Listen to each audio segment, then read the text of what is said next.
to thank you for coming out and talking to us, and I guess we will go through and do a bit of a summary, but it's my hope that today, from today's lecture, you had a good understanding. I think some of the key topics that Dr. McBride covered are exactly what we look at in any kind of business in the life science spectrum. We talked in earlier lectures about how do you manage intellectual property, and this is one prime example where probably patenting is not the actual path of choice, because by owning the actual model and the distribution and through the use of material transfer agreements or MTAs, you're able to actually protect your asset.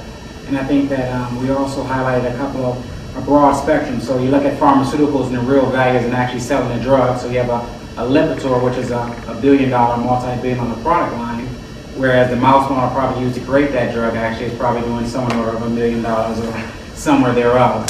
But the key challenges and the key, I guess, focus for commercializing the technologies and the mouse models are looking at the market size, and as we always say, follow the dollars. So follow the actual incidences of the actual diseases and follow where the research is taking place. You probably have a pretty good idea of a good model that will have commercial applicability. And I think the other point that she didn't highlight but probably is important is that there are numerous mouse models out there. I think she said at the beginning of her lecture.